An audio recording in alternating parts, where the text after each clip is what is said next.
sentimentul că te cunosc de mult, că mă ascult când te ascult și aș vrea dacă aș putea să-ți promit că n-am să-ți insult sinceritatea. Sunt genul de om care nu e înțeles și nu înțelege societatea, dar pe tine te înțeleg, înțelege-mă și tu.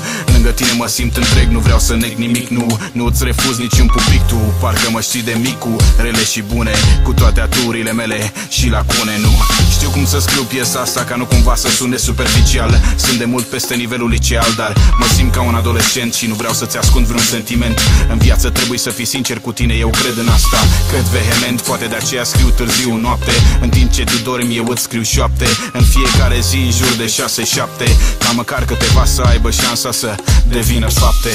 Aș vrea să-ți dau mai mult decât o bucățică din mine. Prietenii îmi spun că nu e bine și nu știu cum, dar am să fac doar unul din două destine. Că în viață șanse să fii fericit sunt prea puține. August acum, n-am poftă de mâncare, doar buzele tale au gust acum și simt că totul de noi depinde. Instrumentalul ăsta ca privirea ta mă prinde și numai tu mă privești așa.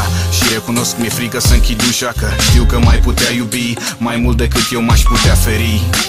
Sper că nu mai mult decât pot oferi.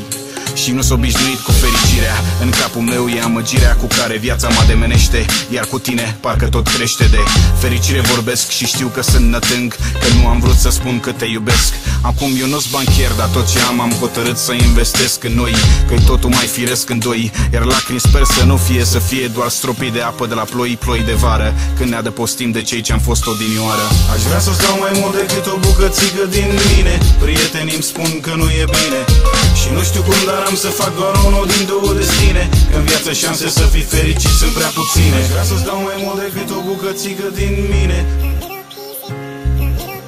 și nu știu cum, dar am să fac doar unul din două destine.